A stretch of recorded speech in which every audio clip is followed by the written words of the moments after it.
সপ্তম শ্রেণীর প্রিয় ছাত্রছাত্রীদের সহজ সমাধান টিউটোরিয়ালে স্বাগত জানাই। আজ আমি তোমাদের 2024 সালের রায় ও মার্টিন প্রশ্নবিচিত্রা থেকে প্রথম পর্যায়ক্রমিক মূল্যায়নে বাংলা বিষয় থেকে 3 নম্বর ও 4 নম্বর স্কুলের সকল প্রশ্নগুলির সহজ সমাধান করে দিচ্ছি। তোমরা দেখো 3 নম্বর স্কুল আছে Contai Hindu girls school HS. 1 নম্বর দাগে দেখো সঠিক উত্তরটি বেছে নিয়ে লেখো যে কোনো একটি। প্রথম প্রশ্নটির উত্তর তোমরা দেখে নাও। তাই তো সহস্র পাখির ড্যাশ আজ দিগন্ত মুখর।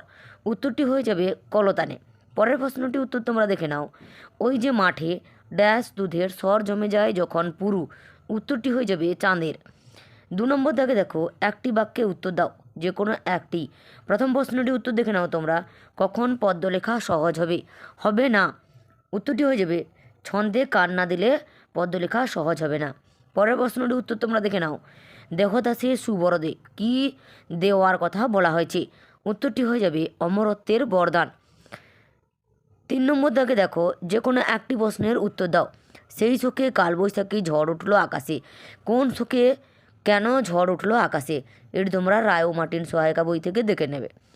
পরের প্রশ্নটি তো তোমরা দেখে নাও। চিনবে তারা ভুবনটাকে। কারা কীভাবে ভুবনটাকে চিনবে? এটি তোমরা রায় ও মার্টিনের 7 নম্বর পেজ থেকে দেখে নেবে। 4 নম্বর দাগে দেখো ঠিক উত্তরটি বেছে নিয়ে লেখো যে কোনো একটি। প্রথম প্রশ্নটির উত্তর তোমরা দেখে নাও। শান্তিনিকেতনে ছাত্রদের শিক্ষা দেওয়া হতো কোথায়? উত্তরটি হয়ে যাবে অ্যানাটমি ও মার্শাল। পরের প্রশ্নের উত্তর তোমরা দেখে নাও। গণেশ তাদের মুখ্যশ্রী ভুলে গেছে কাদের? উত্তরটি হয়ে যাবে ছেলে মেয়েদের। 5 নম্বর দাগে দেখো একটি বাক্যে উত্তর দাও যে কোনো একটি। প্রথম প্রশ্নটির উত্তর দেখে নাও। মিনার কাকে বলে? উত্তরটি হয়ে যাবে আপন মহিমায় নিজস্ব ক্ষমতায় যে সুউচ্চ স্তম্ভ দাঁড়ায় তার নাম হচ্ছে মিনার। পরের প্রশ্নটির উত্তর তোমরা দেখে নাও। খোকনের বাড়ির ছাদ থেকে কি দেখা যায়? উত্তরটি হয়ে যাবে একটা পুল দেখা যায়। 6 নম্বর দাগে তোমরা দেখে নাও যে কোনো একটি প্রশ্নের উত্তর দাও। প্রথম প্রশ্নটি তোমরা দেখো। বোধ হয় ঠিক সেই কারণেই তার নিজস্ব মূল্য আছে। তার বলতে কি বোঝানো হয়েছে? কোন কারণে তার নিজস্ব মূল্য আছে? এটি তোমরা রায় ও মার্টিন সহায়িকা বইয়ের 71 নম্বর পেজ থেকে দেখে নেবে। পরের প্রশ্নটি দেখে নাও। মূর্তি গড়ার ইতিহাসও খুব মজার। মূর্তি গড়ার ইতিহাসটি কেমন ছিল? এটি তোমরা রায় ও মার্টিন সহায়িকা বই 46 নম্বর পেজ থেকে দেখে নেবে। 7 নম্বর দাগে দেখো প্রশ্নগুলির উত্তর দাও। কি করলে মাকু আস্ত ভালো মানুষ হয়ে যাবে? উত্তরটি হবে হাসার কল কাঁদার কল বসিয়ে দিলে সে ভালো মানুষে পরিণত হবে। পরের প্রশ্নটির উত্তর তোমরা দেখে নাও। সোনাটিয়া নদীর ওপারে কোন দৃশ্য দেখেছিল? উত্তরটি হয়ে যাবে সরু নালা বেয়ে জানোয়াররা জল খেতে আসছে, এই দৃশ্য তারা দেখেছিল। 8 নম্বর দাগে দেখো সঠিক উত্তরটি বেছে নিয়ে লেখো। প্রথম প্রশ্নটি দেখো। বাহাদুর কাঁচি বাবা এই শব্দগুলি কোন ভাষা থেকে এসেছে? উত্তরটি হয়ে যাবে তুর্কি ভাষা থেকে এসেছে। পরের প্রশ্নটির উত্তর তোমরা দেখে নাও। যে সমস্ত শব্দ সংস্কৃত ভাষা থেকে অপরিবর্তিত আকারে বাংলা ভাষায় গৃহীত হয়েছে তাদের বলে তৎসম শব্দ। 9 নম্বর দাগে দেখো শূন্যস্থান পূরণ করো। পত্র থেকে পত্ত থেকে পাত থেকে পাতা। পরের প্রশ্নটি দেখে নাও। 10 নম্বর দাগে প্রশ্নগুলির উত্তর দাও। তৎসম ও তদ্ভব কথা দুটির অর্থ কী? তৎসম কথার অর্থ হচ্ছে সংস্কৃতের সমান, আর তদ্ভব কথাটির অর্থ হচ্ছে সংস্কৃত থেকে জাত। এরপরে তোমরা 10-এর 2-এর দিকে দেখো দুটি প্রাদেশিক শব্দের উদাহরণ দাও। উত্তরটি হয়ে যাবে তেলেগু পিলে। তেলেগু ভাষা হচ্ছে পিলে, আর হিন্দি ভাষা থেকে এসছে জোয়ার। এরপর তোমরা 4 নম্বর স্কুলটি দেখে নাও। DH ভারত সেবাশ্রম সংঘ প্রণব বিদ্যাপীঠ এইচএস। 1 নম্বর দাগে দেখো সঠিক উত্তরটি নির্বাচন করো। প্রথম প্রশ্নটি দেখে নাও। পাগলা গণেশ একটি ড্যাশ। উত্তরটি হয়ে যাবে কল্পবিজ্ঞান। পরের প্রশ্নটির উত্তর তোমরা দেখে নাও। পোর্ট্রেট শব্দটির অর্থ হলো প্রতিকৃতি। পরের প্রশ্নটির উত্তর তোমরা দেখে নাও।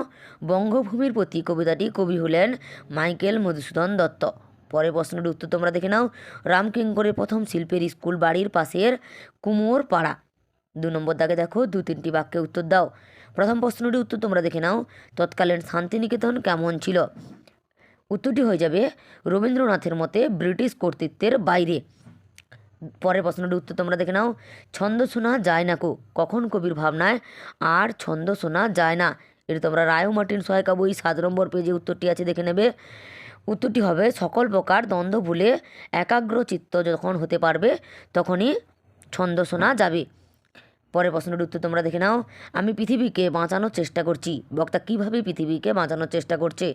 এটি তোমরা রায় ও মার্টিন সহায়িকা বইয়ের 18 নম্বর পেজে উত্তরটি আছে, দেখে নেবে। উত্তরটি হবে কবি ছবি এঁকে, কবিতা লিখে, গান গেয়ে গণেশ পৃথিবীকে বাঁচাতে চেয়েছেন। পরে 3 নম্বর দাগে দেখো, নিচের প্রশ্নগুলির উত্তর দাও। তৎসম শব্দ কাকে বলে? উত্তরটি হয়ে যাবে যে সকল শব্দ সংস্কৃত শব্দভাণ্ডার থেকে বাংলা শব্দভাণ্ডারে গৃহীত হয়েছে তাদেরকে বলা হচ্ছে তৎসম শব্দ। উদাহরণ হয়ে যাবে কুটির।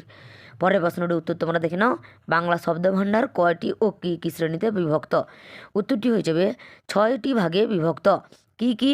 না তৎসম, তদ্ভব, অর্ধতৎসম, দেশি, বিদেশি ও মিশ্র শব্দ।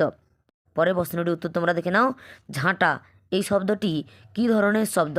উত্তরটি হয়ে যাবে খাঁটি দেশি শব্দ। এরপরে তোমরা দেখো 4 নম্বর দাগে নিচের প্রশ্নগুলির উত্তর দাও।